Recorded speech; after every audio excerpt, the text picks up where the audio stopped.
కోసము గ్రూపులు కట్టేవారికి అది బండి సంజయ్ కోసం పనిచేసినా ఎవరి కోసమైనా పనిచేస్తే వాళ్ళకి టికెట్ 80% ఇవ్వం. పార్టీ కోసం పనిచేయాలి. ఈయన ఎక్కడి నుంచి వచ్చినా నీకు ఎన్ని నిధులు ఇచ్చినా సొసైటీ వైస్ చైర్మన్ నా పేరు. భారతీయ జనతా పార్టీలో ఈ వర్గం ఆ వర్గం ఉండదు. ఎవరు అనుకుంటే వాళ్ళ మూర్ఖత్వం. ఒక్కడి జెండా కోసం పనిచేయాలి, పార్టీ కోసం పనిచేయాలి. వ్యక్తి కోసం పనిచేస్తే పార్టీలు ప్రోత్సాహం ఉండే ప్రసక్తి లేదు. నా కోసం పనిచేస్తూ ఉండదు, ప్రసక్తి లేదు. దాన్ని ఎప్పుడు ప్రోత్సహించము, దాన్ని అనుమతించము. దాన్ని హుజాబాద్ నియోజకవర్గంలో కరీంనగర్ పార్లమెంట్ లో ఆ పద్ధతి పోయింది. ఎక్కడ లేని సమస్య ఎక్కడి నుంచి వస్తున్నది? ఎక్కడ లేని సమస్య ఎక్కడి నుంచి వస్తున్నది?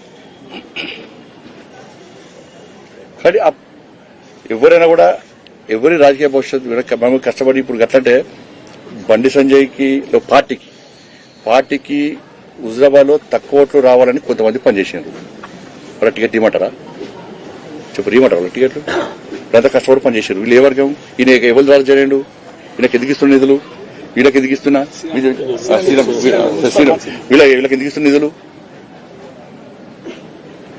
అసలు నాకు వర్గాలు లేదు. ఇక్కడ నాకు కార్యకర్తలు తెలుసు తప్ప ఇప్పుడు చేరినప్పుడు నేను లేను, నేను అంతా యాక్టివ్గా లేను.